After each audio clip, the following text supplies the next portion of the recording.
Hello, hello, hello. Let's do a record review. Let's do a record review. Yeah, I talked about this the other night. Let's talk about a record that probably everybody's heard. It's Jimi Hendrix's "Are You Experienced" from 1967, May the 12th, 1967. This was released, wasn't it, around a fortnight just before Sergeant Pepper, to give it some sort of context.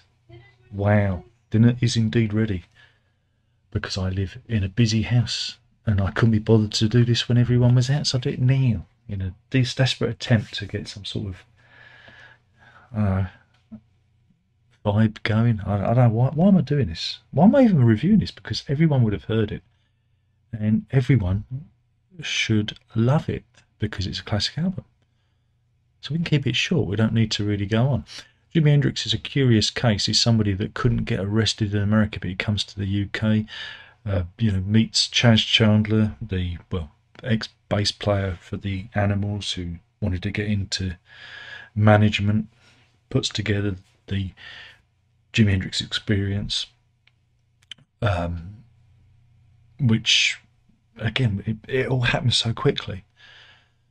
And it's just an amazing three-piece. Hendrix himself, Noel Redding on bass, and Mitch Mitchell on drums. He's got a British backing group with him, and he explodes onto the scene and fuses blues with hard rock with pop. It's amazing. And the record itself is, not only is it a document of the time, it's also a blueprint. We had the blues movement, the British blues movement, going on, with Clapton and Mayle and Jeff Beck and people like Jimmy Page even, all going on. You had the blues scene very much happening, and then Hendrix comes along and blows it open. Again, even Townsend, looked on aghast at what Hendrix did because, there was a little bit of overlap, wasn't there? A little bit of professional overlap there between Townsend, smashing guitars, and then what Hendrix went on to do at the Monterey Pop Festival and whatnot. So, yeah, this thing explodes, boom, and it's a big thing, and everybody wants to see, smell, and taste Hendrix because it's a new sound. That's it. That's what it is. It's the new sound. The sound is new.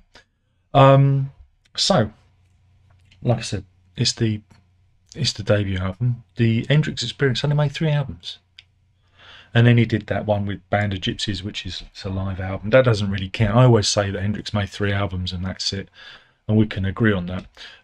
There is a UK and American version, which is very different. We're talking about the English version, but this version is quite interesting because this one's from a few years back. I think it's from like 2010, and you actually get second disc, sides 3 and 4 with this one. So it's like an expanded edition, which is good because you've got to remember there were singles and songs that were released which didn't appear on the album, because back in the old days, back in the 60s, you didn't put singles on albums because fans bought the singles and bought the albums, and it was seen as being a bit cheeky if you included the singles on the albums. Beatles, Stones, all these bands are the same. They have their albums very separate from their single releases, so that's what they've done here. Again, it's really, again, I don't like all the songs on the album.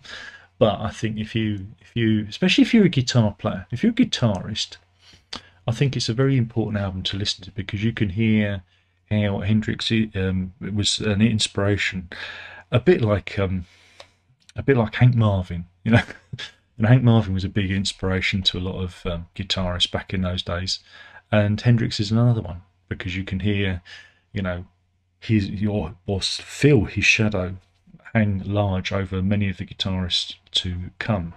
Opens with Foxy Lady, A Barnstormer, you've got Manic Depression, Red House, Can You See Me, Love or Confusion, I Don't Live Today. Again, it's a whole gamut. It's a whole gamut of stuff going on there, and it's just brilliant. We flip it over, May This Be Love, Fire, which is again, that's a song that's been covered. You know, that's one of those songs that's a Hendrix song that's been covered by many people. My favourite is Third Stone from the Sun, which is a largely instrumental piece. I like it when it goes a little bit, you know, a little bit. Again, we have psychedelic music on this too. Not only, again, I forgot the psychedelic aspect of this record. Again, came out the same year as the Floyd's Piper at the Gates of Dawn. So yeah, all these things were happening at the same time. So you get psychedelia in there. Third Stone from the Sun, in which was it aliens come to planet Earth, find out that mankind is awful, kills us all, and lets the chickens take over. My favourite bit of trivia is that the lead line from Third Stone from the Sun was stolen by Right Said Fred for their hit I'm Too Sexy, and nobody realised it. I mean, again, at the time when I'm Too Sexy was out, and I heard that long thinking, wait a minute, that's Jimi Hendrix. But nobody ever mentioned it. Then we have Remember, then Are You Experienced? Again, are you experienced? What could he possibly mean? Again, there's a great sense of sexuality on this record too. And then with this we get Hey Joe, Stone Free, Purple Haze. I mean, they're big hits, aren't they? They're the big hits.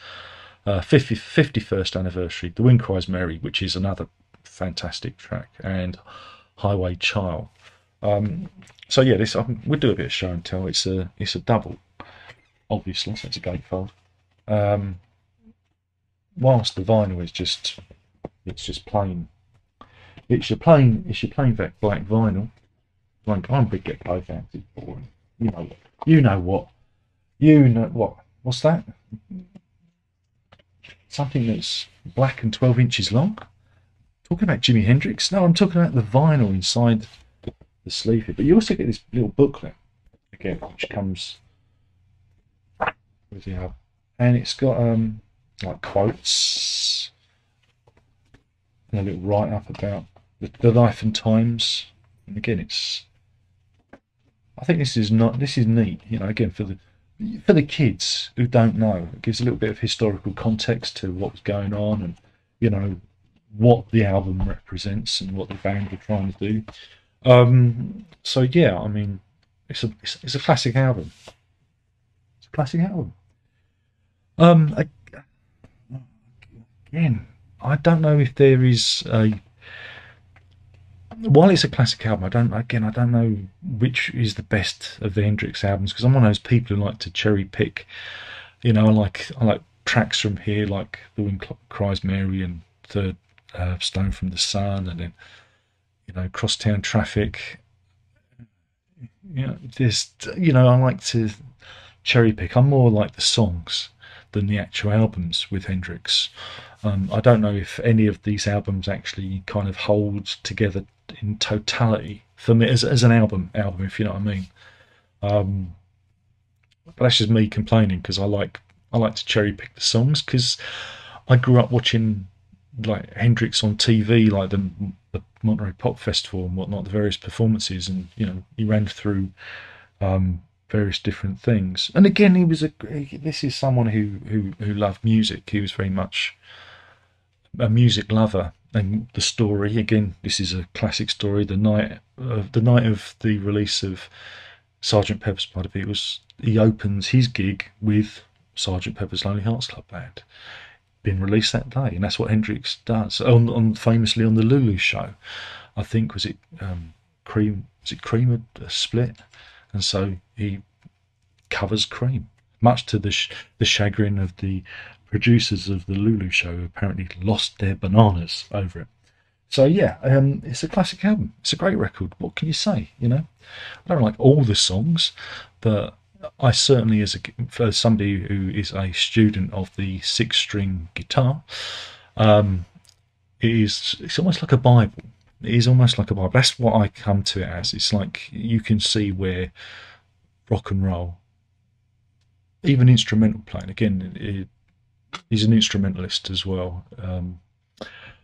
an interesting character, and it's a shame that you know, you know, you know how the story ends, and that's a shame. But I do think he needed that English sensibility to guide him. I don't think, I don't think him going off and working with Americans, it helped him lose focus. I think he needed that British sensibility to keep him on the straight and narrow, and that's where it came undone. So yeah, that's my thoughts on whoops, Are You Experience, the debut album by Jimi Hendrix, and his experience. There he is, and he hated the album cover too. He wanted it more psychedelic. That's why you get the US one, which is yellow and psychedelic. And yeah, I thank you for watching. There's only one more thing left to say, but I know you know what that is, and that is ta-ta.